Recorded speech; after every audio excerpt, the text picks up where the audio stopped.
Writers, agents, and publishers, for the first time since the Gutenberg Press, find themselves lost in a maze of mystery as technology alters the shape of the publishing industry. Searching for Answers is a group of writers throwing pop culture, writing, and publishing into a crucible of clarity, passion, and humor. This group is the Right Pack.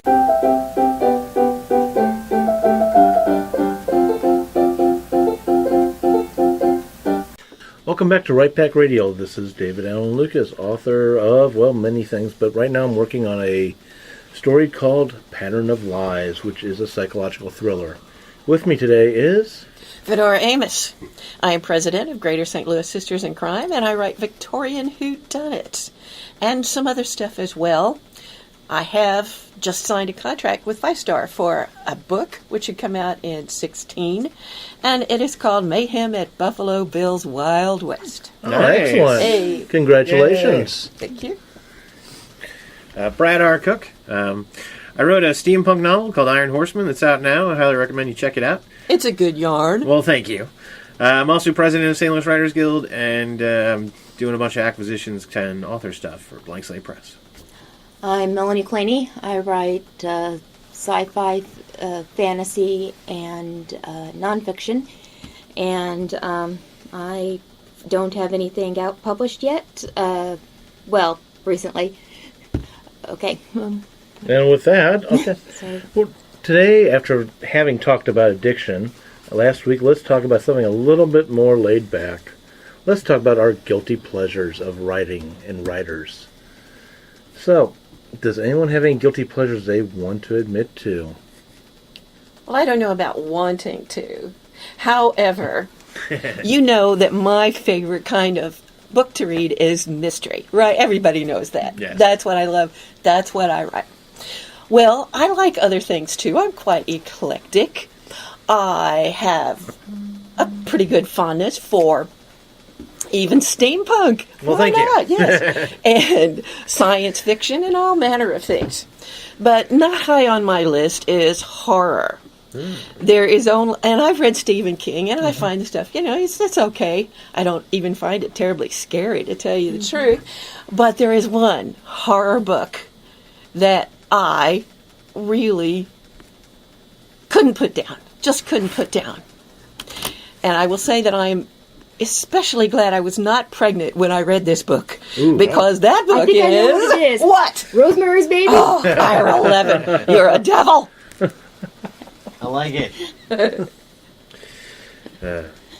I don't know. To be perfectly honest, I'm probably writing a guilty pleasure. I write steampunk. I'm sure steampunk is a guilty pleasure for some people. They probably want to brown cover that so people don't know they're reading steampunk. Just seems to be the nature of steampunk. But personally, I read everything, and by that I literally mean everything. I love mysteries. I love dramas, and I love, nonfiction books. I've read some great ones of that. I love romance, and I'll totally admit to it. Partly it's because I have a bunch of writer friends who are romance writers, and they put out books, and that's how it started. They put out books, and, I went to their book signings, and I picked them up, and, I actually read them. And they actually were really good if you got past all the kissy parts. And, then, I found that I kind of enjoyed them. So paranormal romance is a blast. Authors like Angie Fox. Even now, Jeannie Lynn has become a steampunk author. So she's like a steampunk romance author now. So that's fun. Yeah, and I was thinking of, romances. Basically, guilty pleasures must be the books you're embarrassed to admit you're reading. So if you go by that, that would be the category. But the writing fantasy also is kind of a guilty pleasure for me because that's, let's just say, it would surprise most people at work. Really? You hide it from your people at work? Not actively, but I don't advertise it either, This is what e-readers are good for, hiding what you read. Yes. No pen on paper. We have e-readers. Yes. Actually, that's funny. You hide what you read from your co-workers but with an e-reader, but you can't hide what you read from the NSA. Okay. Yeah. But that's Yeah, just, but the NSA doesn't look at me and judge me and go, "Why are you reading that?" This is true. See them judging. Well, do you have favorites in the romance genre? That is, cowboy westerns. Oh, if you want to sweet break it inspiration. down, I do. What do you I would have to subgenre? say it's the paranormal romance because and partly that's due to the people writing them. You know, people like Angie Fox, Chantel Miller, these type of people, or Chantel Madison. My bad. Yep. So you know, I know those authors, and that's how I kind of bridged into that world.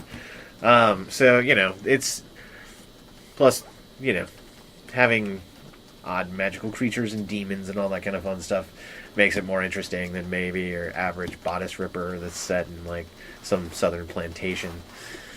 Have you read Jeannie Lynn's ancient Chinese Yes, ones? yes. Do you Oh, like that's that? actually yes. The butterfly swords was Yes. the one. Yeah. Oh yes. no, was that the same author as Peony or Okay, I can't remember the name either, but I read something that I was wondering if that's the author. It could be, but I don't remember enough to say. It had ghosts in it, and it was set in No, I don't think China. she's written any ghost ones. Okay. She's written strictly. Peony and Love, that was the name of it, and I think it was by a different author. Yeah, no, she's written strictly books that, so far anyway, at least I've seen, it's books set in ancient China, very Yep. romance. Okay. And her And latest one is very the, woman empowering. I Yes, like they that are. about They are them. very woman empowering. And a quick shout out, she does have a new steampunk book out, Gunmetal Alchemy, which I recommend also picking up. Ah, Aha. so she's now branching out. Well, she's branching out all over the place, but Yes. her latest one's into steampunk. And- Speaking of steampunk, why don't you give a definition just in case there's anybody out there Go who for it. doesn't All right, know I would quite love what it to. is? I get that question all the time. What is Okay. steampunk? My favorite way of putting it is Victorian sci-fi. And the reason I say that is because it's generally, there's two types. You either have historically based steampunk, which is generally set in the Victorian era, or like Jeannie did, she set it at the time of the Opium Wars. Ooh, that's fun. However, you also have the kind of futuristic, alternative dimension steampunk that can take place in anywhere. But the entire point is that you're using steam technology and kind of extrapolating out the possibilities of what might have been what might have happened, what could have happened but didn't happen, what they could have done but didn't do, all that kind of fun stuff. But you know, it's really just a lot of leather and brass and brown. So they're all action adventure stories, you would say? Most of them, yeah, they tend to be. They're really in that Jules Verne kind of vein. I like to, you know, like your Alan Quatermain, Lost City of Gold type stuff. Yeah, your classic adventure novels. They're really based there. And a couple of other examples that our listeners may have seen, as far as movie-wise, Back to the Future 3 has some steampunk in it. Definitely the train, And, especially the end one. Yep, and Wild Wild West.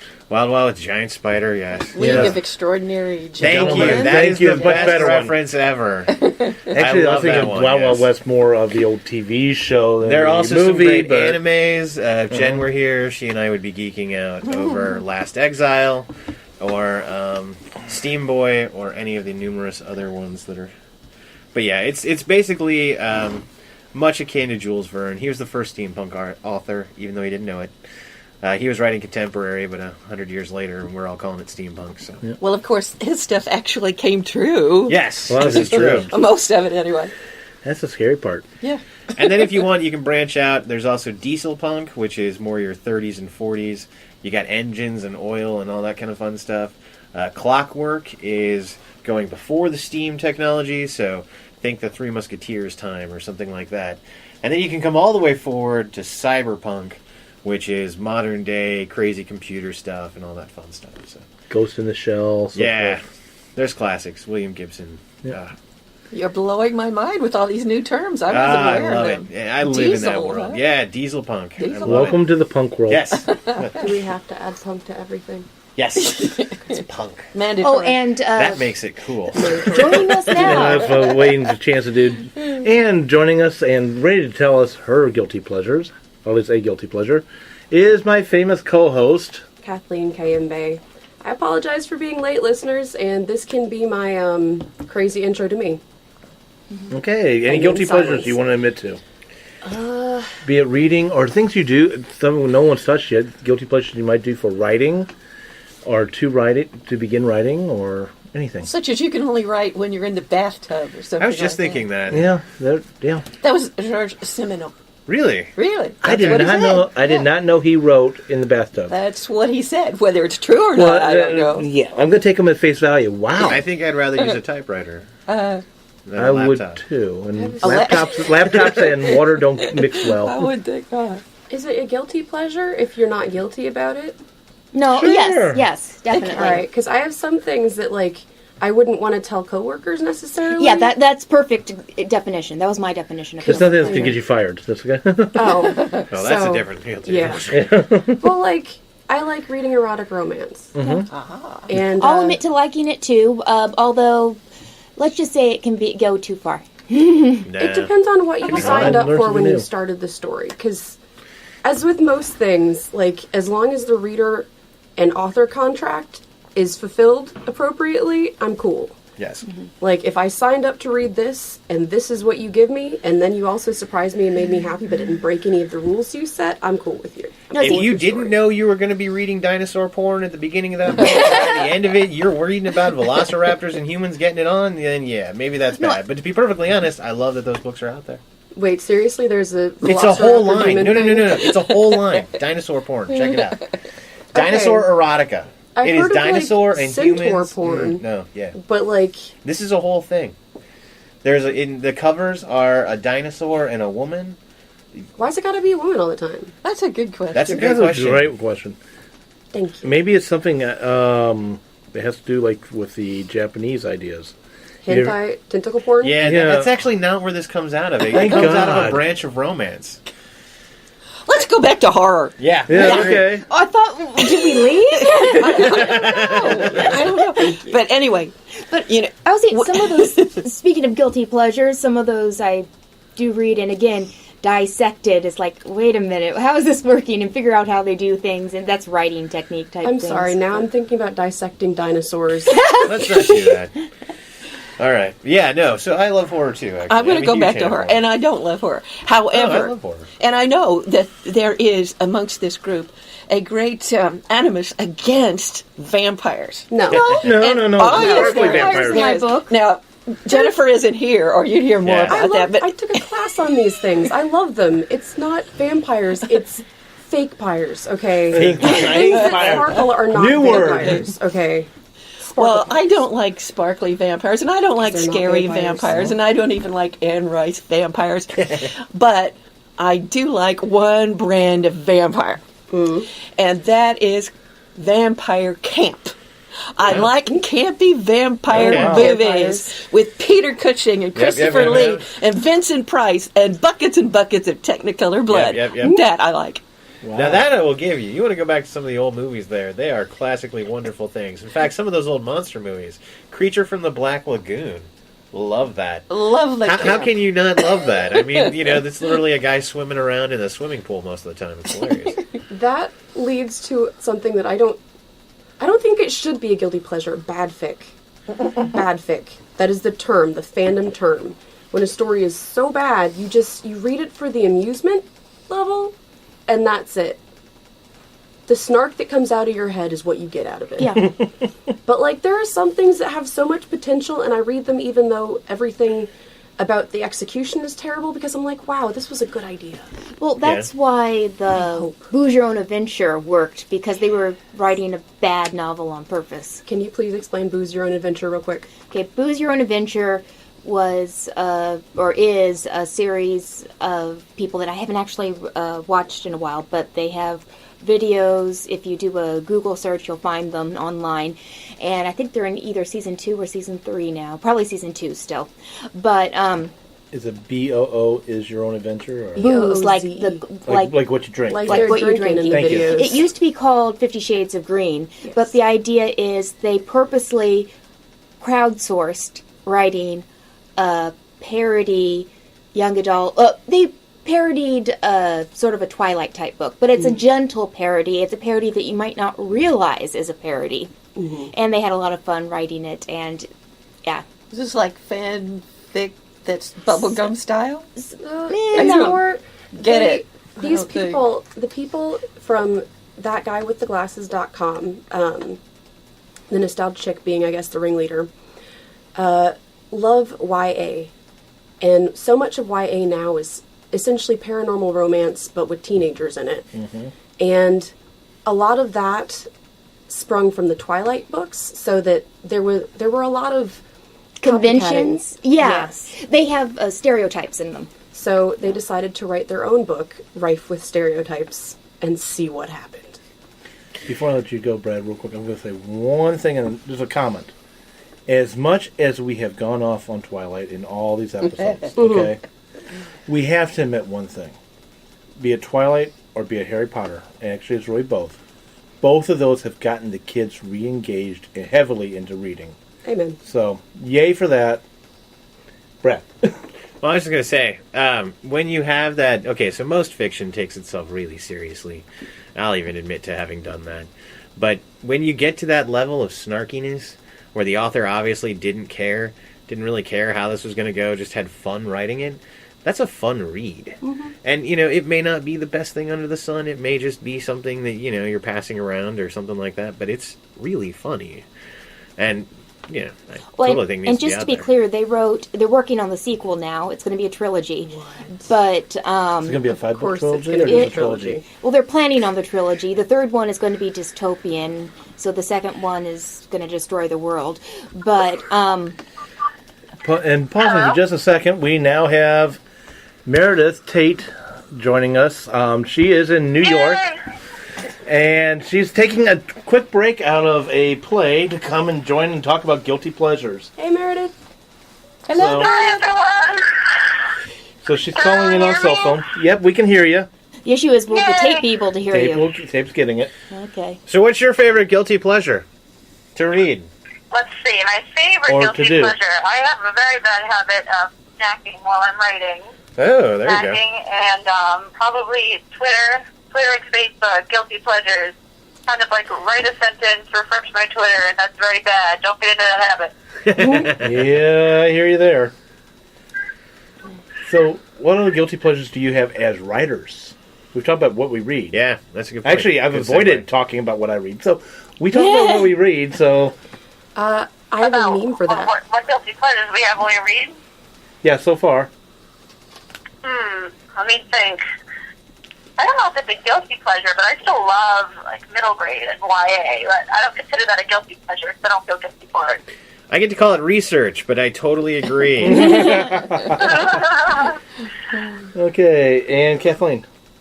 There was a meme that a friend of mine named Alice online started. Things I like in my slash. Slash would be the fandom term for gay romance.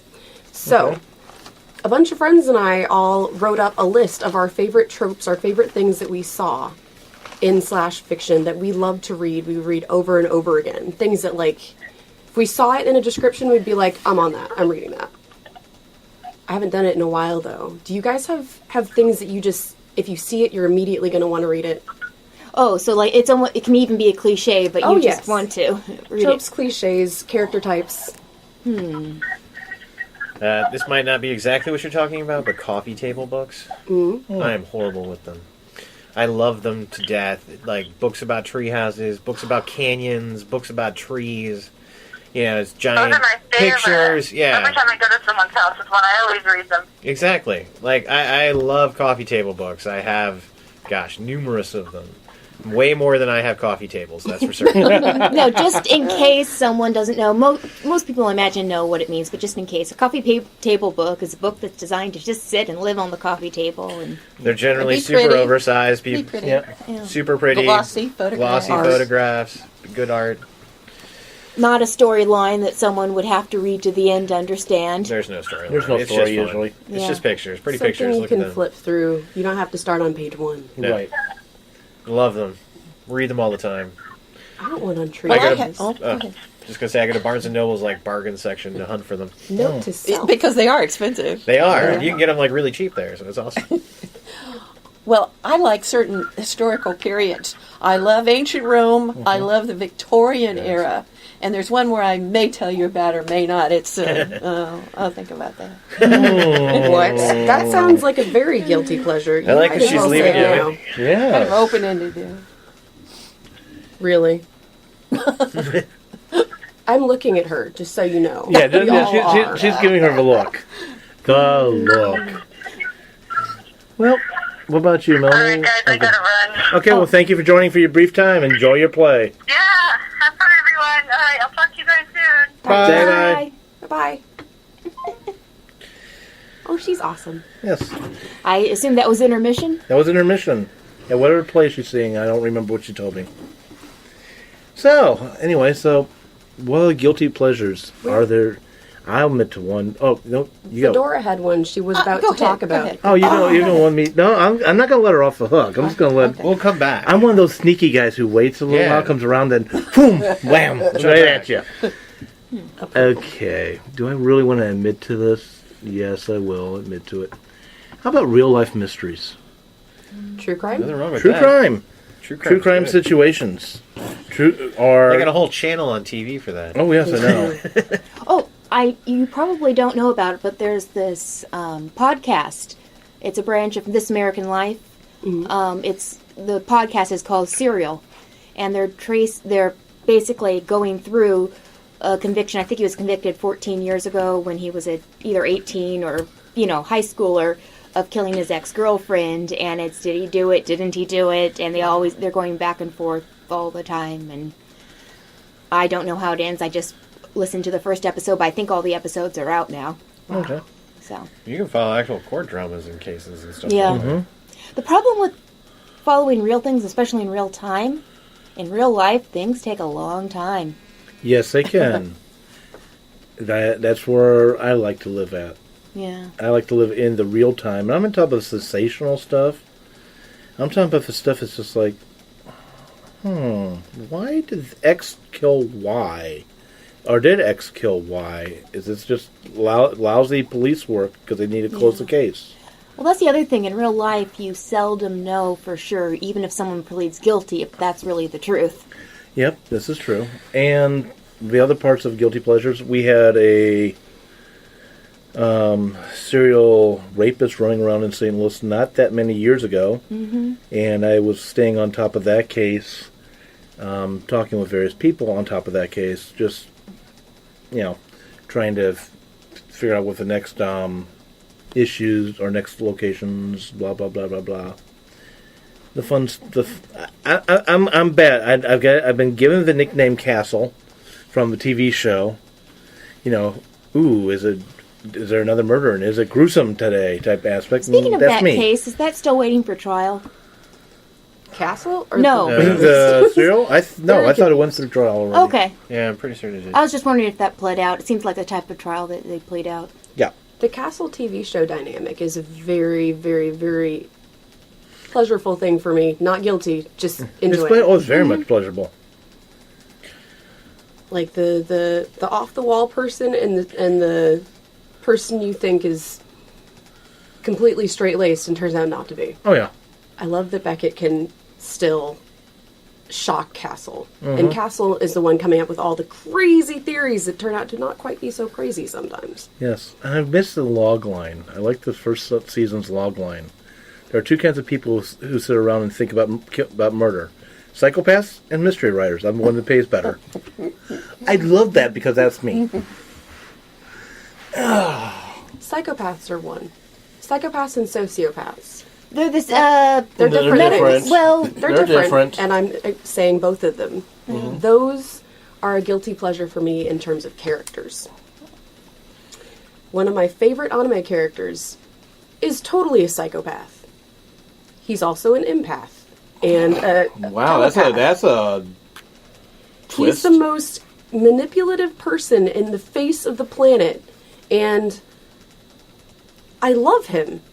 I would never want to meet him ever in real life, ever. He would need to be somewhere far from me because he's dangerous. But as a character, I like villains who can be unpredictable because they don't think like a normal person. Well, let me throw that question. Does anyone have a guilty pleasure of wanting the villain to succeed in a book? No, villain stories are movies? great. I'm not even going to lie. I mean, look Yeah. at Maleficent or, any of these new Leverage. twists that they've done where they've Ocean taken 11. the villain and put them to the front. Yeah. Jet Li and Lethal Weapon 4 should have won.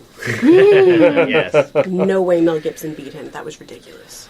I'll say no, because Oh, mystery she likes writers want the payoff is supposed to be justice. And Yes. that's where I am. I am with justice. You got Sting. And with so I Sting. don't like Hannibal Lecter, you know. Oh, no. Adam. Yes. I was just talking about that with Dave the other day, and there's the sequel, which I can't think of the name of, to Red Silence of the Dragon, Lambs. No, that was the prequel. Hannibal. Hannibal, thank you. Hannibal. Just to let anyone know, I'm not going to tell you what the endings are, but the movie and the book end completely differently. So if you've seen the movie and read the book, you're going to be surprised, or shocked, or disappointed. I'm not sure what. All of the above. How Yeah. okay of feelings. Yeah.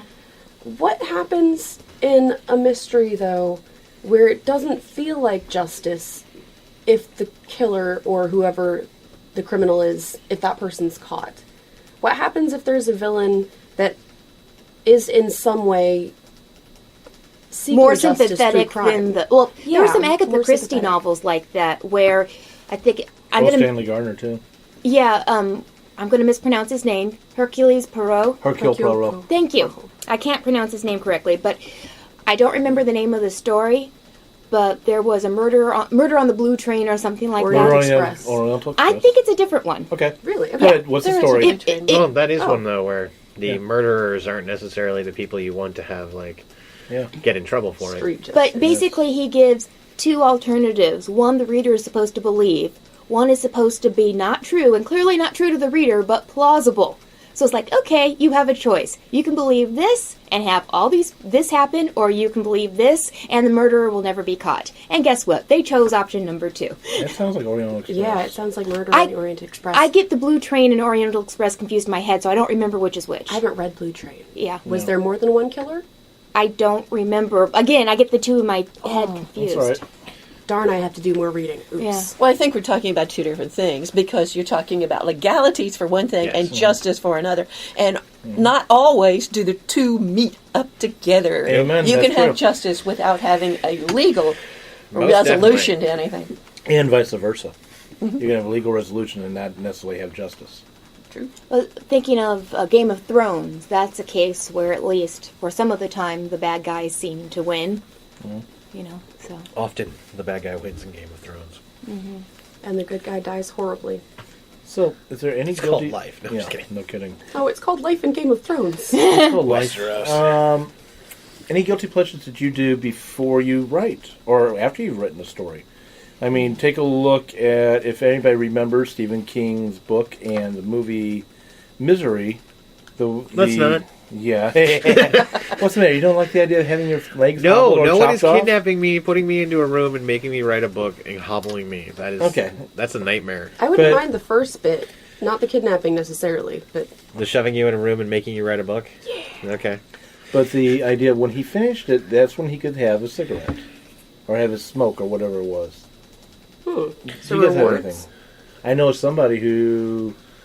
It's a mutual friend of some of us, who, when he finishes up his first draft, he'll have a cigar.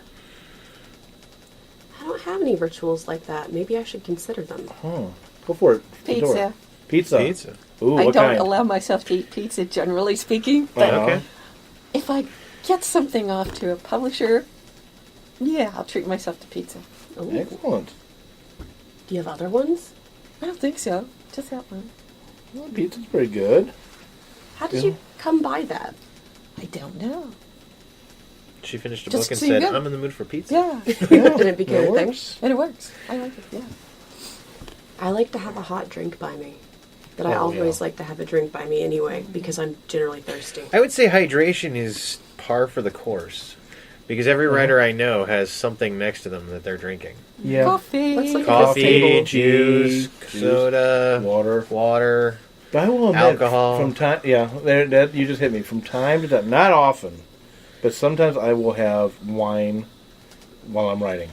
I can't do it. It like puts me to sleep. Yeah, I don't. I can't It's like do- I'll have maybe one, maximum of 2 drinks of wine, and that's when I say a maximum. We're talking about that's a full 8-hour writing session. So yeah, it's not that much, but I understand. Because if I go out and if I let's say I've gone out with some friends, we've gone to dinner, we've had some drinks, and now it's time I'm home and I'm going to write. Yeah, the writing occurs behind my eyelids because I'm going to go right to sleep. I'm still intrigued by this pizza when you reach a milestone for writing. Sorry. Hey, I'm all for. I love it. I'm all for rewarding yourself when you finish, Heck yeah, you should reward or yourself. each milestone anyway. Well, I was just talking to you at the St. Louis Writers Guild's holiday book fair that we just had on Saturday about this very thing, about how you need to mark these milestones, because when you hit the last period on your first draft, I mean, that's a huge accomplishment. Yeah. A lot of people aren't even going to make it to that step, so bam, celebrate. When you send off to an agent or to a publisher or anything, even if you don't hear back, you got that window of hope and idealism and all that stuff. Celebrate. You know, when the book actually comes out, it's in your hand, you get to take the picture of the box of books or whatever. Celebrate. I don't know. I think we need to mark these milestones. I totally agree. Outside of writing, my other part of my life, the martial arts and other things, there's a kind of a tradition among some of my black belts fellows when you've actually earned your black belt. And in my style, you earn your black belt. Not one of these that you can buy it when you have your parents buy it when you're 6 years old. No.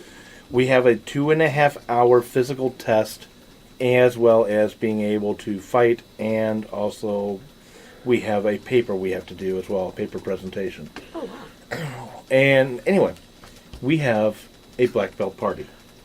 It could be a dinner party, it could be whatever, but we have a party to celebrate a brand new person into the club of black belts. Because you're on a whole different level.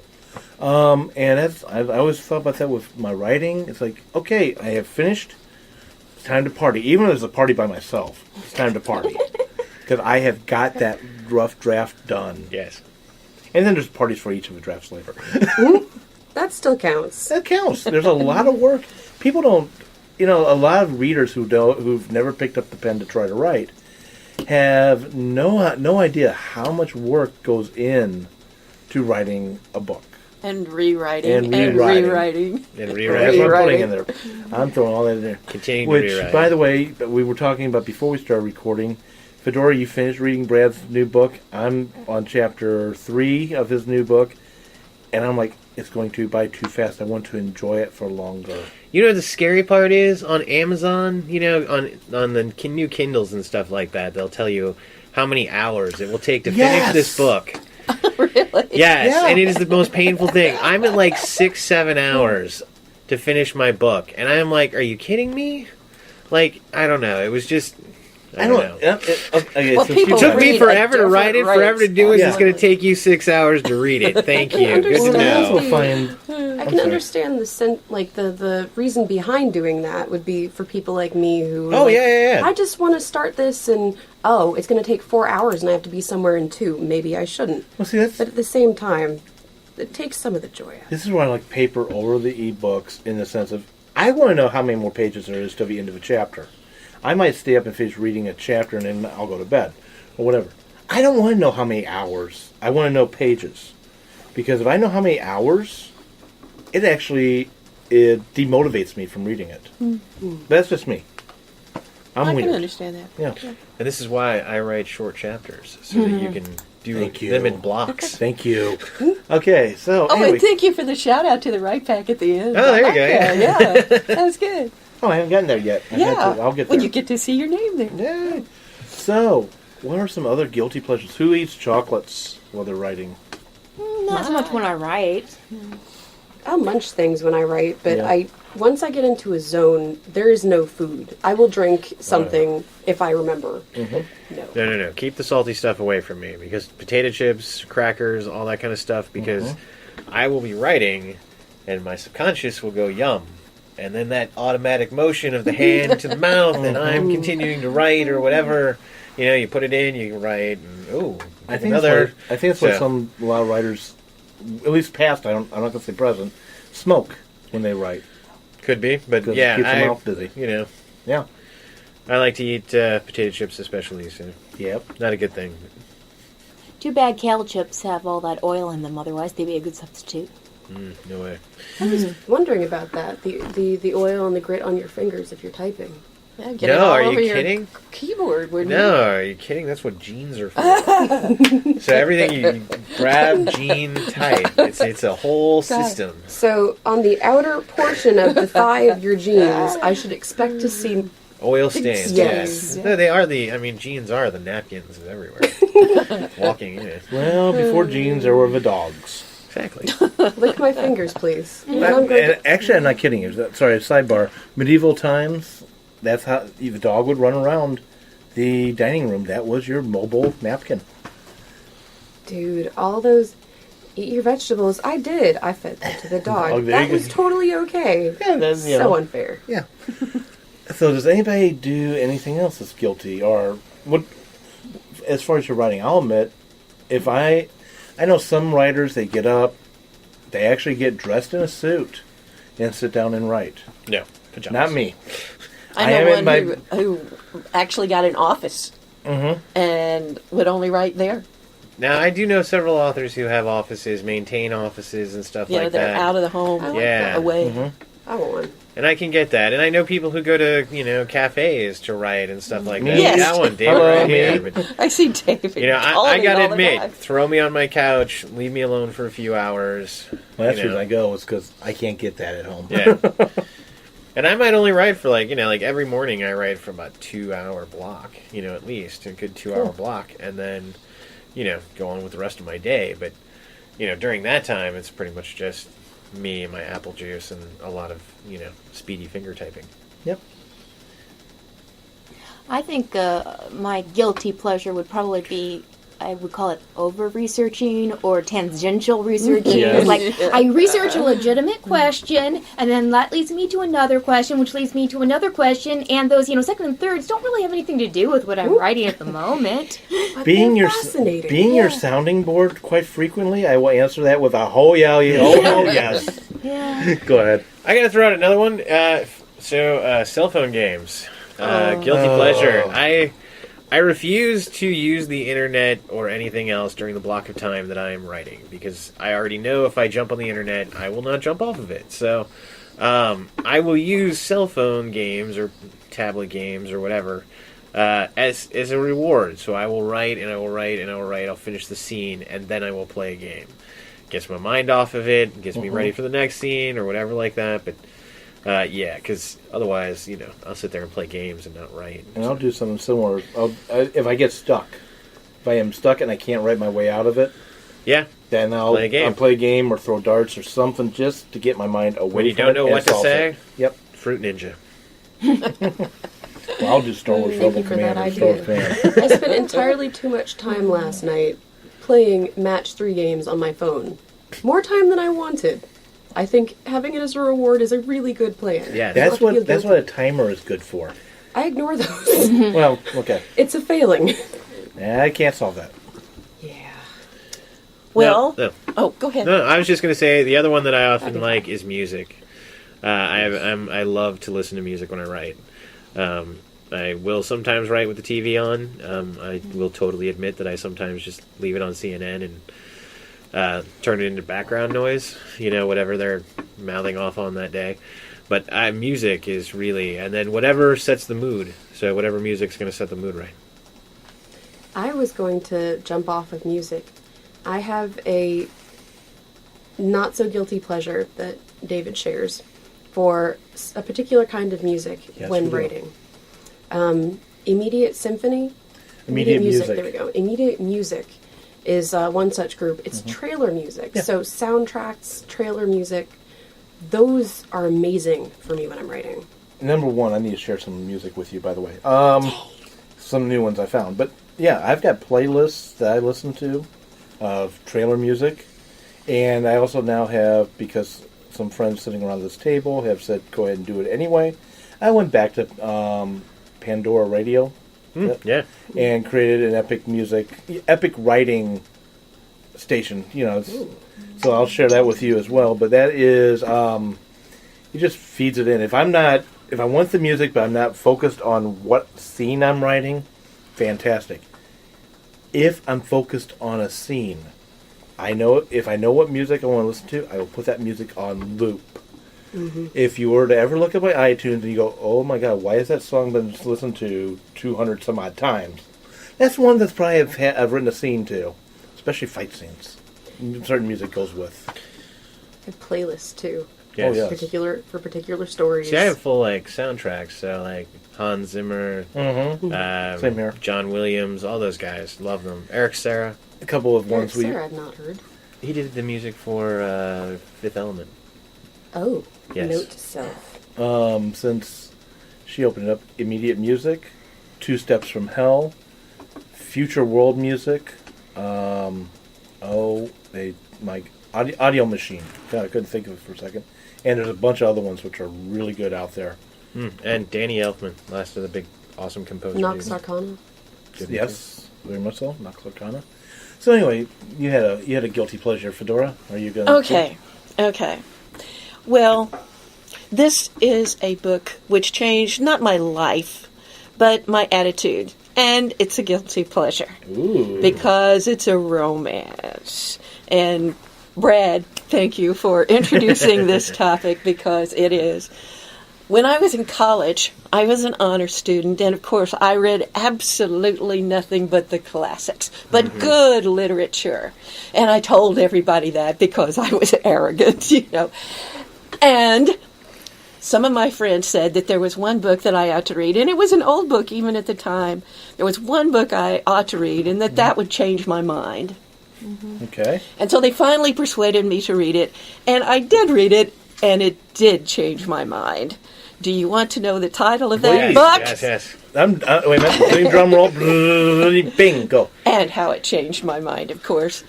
It is Forever Amber by Kathleen Winsor. It is a restoration romance set in the time of King Charles II of England, and it's what made me want to write historical fiction. Oh. Because if I could do that, change people's views about history, which she did. She changed my view about history because she made it interesting. She made it come alive. And before that, history was something you studied because you had to get a good grade in it. But that became a goal of mine to eventually write historical fiction, and maybe, just maybe, it would get some people to begin to love history. I like that. I'm a huge history buff, so am getting I. people to love history is awesome. Actually, that's one of the reasons why I write historical fantasy, the steampunk stuff. One, it's my love of history, so I know a lot, parting a lot of knowledge out. But two, it's to, invigorate that sense of history. That's why I put so much history into the book. Like, there's a lot of real history in the book. I Simply noticed. because I love to impart that kind of stuff. So, yeah. I was actually going to throw out, you were mentioning reading all the classics. That's actually one of my guilty pleasures. Books that are over a century old. And not necessarily books, because I can't necessarily afford books that are a century old. But the stories within them.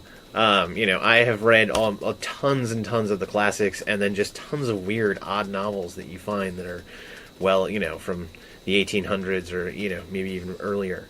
I love reading all of them. And you're right. Everyone thinks you're like, you say that, and everyone goes, oh. Oh, what are you reading? Hey, well, I'm reading Plato in Yes. the original. I read him, and I have read, all of his. Loved, actually, Plato.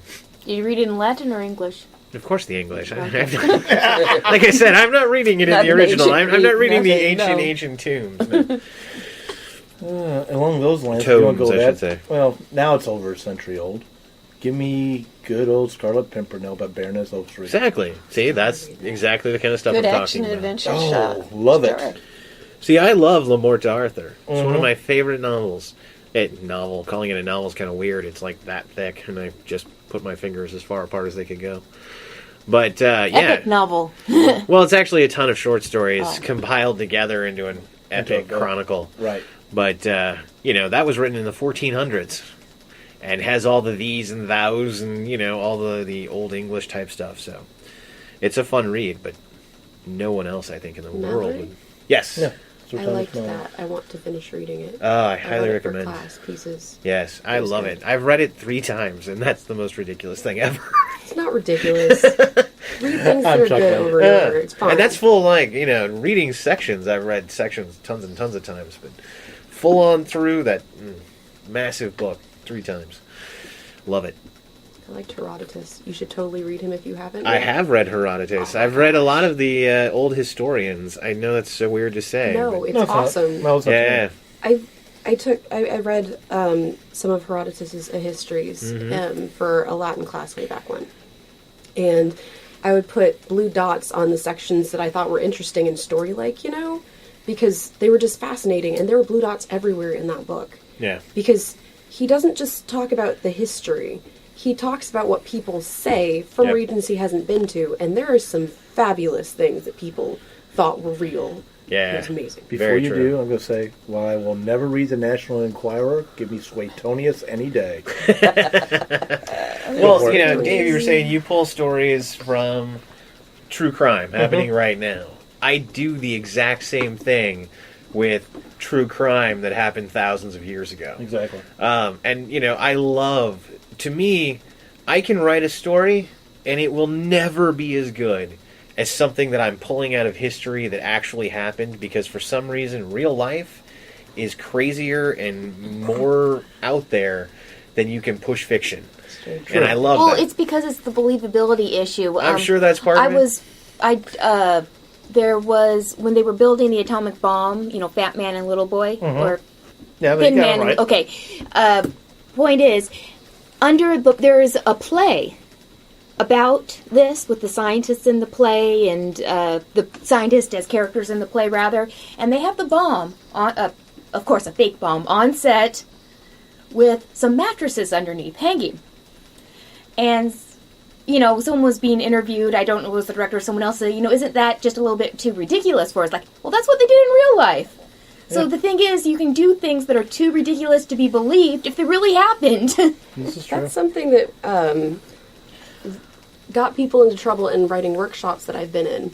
They would write something based in, almost entirely on a real life experience, and we would say, that's not believable. And they'd be like, but that's what happened. Mm-hmm. But it's not believable in a story. Well, it's a funny thing. That's the thing, again, with fantasies. They get you to believe things that clearly don't happen. So a lot of it is, you need to present it differently so we believe it. Well, and you can also find things in history that equal or better what we can create. So I would actually throw up the love trilogy with Cleopatra and Julius Caesar and Mark Antony against any romance novel that comes out. True. Because there's just so much in there. And that's just one story. I mean, you can go to the Chinese emperors and find, similar stories. You can go to the kings of Europe and find more, But they're just so good stories in our real history. Trying to kill Rasputin. Oh, that's God. a great one. story. Can someone please explain this, please? Okay. Because it's amazing. Okay, What is it? so Rasputin, for those of you who don't know, I don't know how you can't know, was a Russian Monk, right? Basically. monk. Yeah, he was a monk, essentially. And charlatan. And yeah. Let's put monk in quotation marks there. So, at the time of the last Tsar, Nicholas, his wife, in order, their son had... Hemophilia. Thank you. Yeah. And... he had issues, and the only thing that ever made him better was what Rasputin did. So he became the crown jewel of the Russian court. And basically became power behind the throne. Oh, yeah. And was a crazy madman. Yes. Okay. So, jump forward a few years, and it's time. Rasputin's too powerful. There's rumors he might have had a relationship with the Empress and all this other stuff. So he had to go. So one night they decided to kill him. And I recommend reading everything, because even though we're going to go over it, we're not going to get it all. And that's sad. But it started with dinner. They poisoned his food and his drink. And he ate it fully.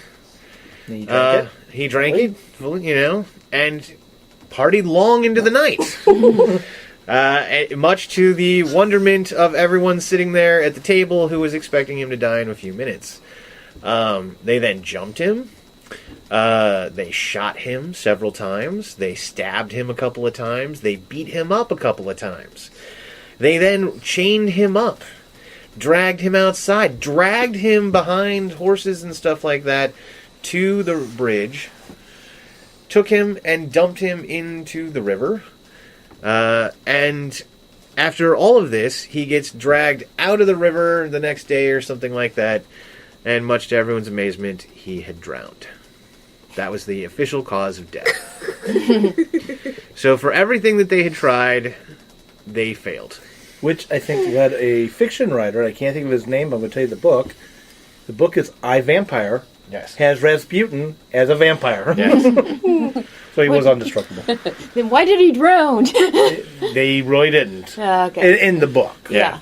But yeah, it's a crazy story. Like I said, there's 1,000 other things they did to him that night.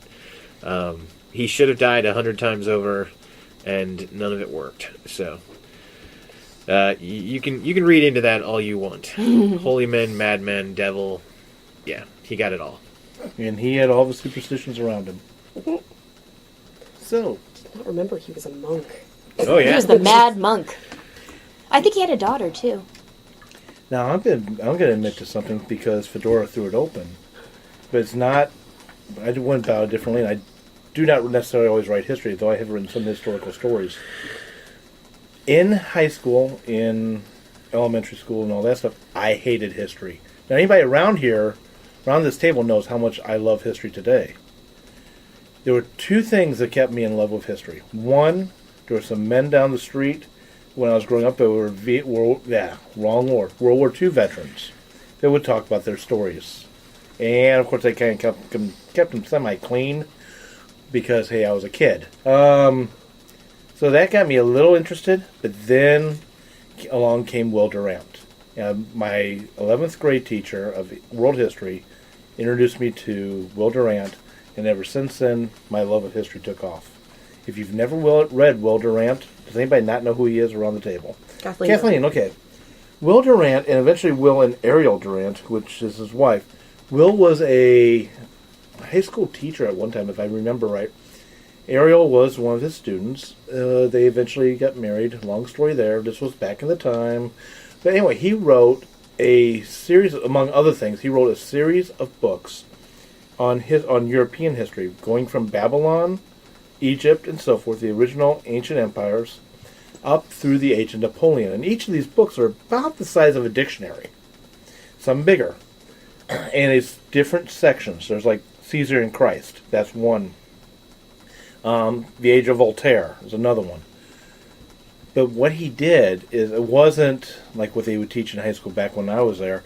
In 1492, Christopher Columbus sailed across the ocean. He had this. Memorize this dates. Do this. No. He broke it down to how did people live? What did they think? How they even make their cosmetics, or how they do surgery, or anything like that. What was the governments like? How they choose their governments? What was the philosophy like? You literally, if you would read a book from cover to cover, you got immersed in that time period. And that was something I absolutely loved, and I still do. And when I get ready to write a historical fiction, I had a whole series of short stories at one time. They didn't get published, but they were mysteries set in 1730s through this. My goal was to bring it up to 1770s in Williamsburg, Virginia. And using basically the idea of Will Durant, I started reading every book I could about getting deep down into how people were like, what they were thinking, and so forth. So, guilty pleasure. Yes, I love to research as well. I like But to love research, history. but mine is somewhat different. I like to read the papers from 1898. I love the And newspapers. I love to read those articles, and I especially love to read their advertisements.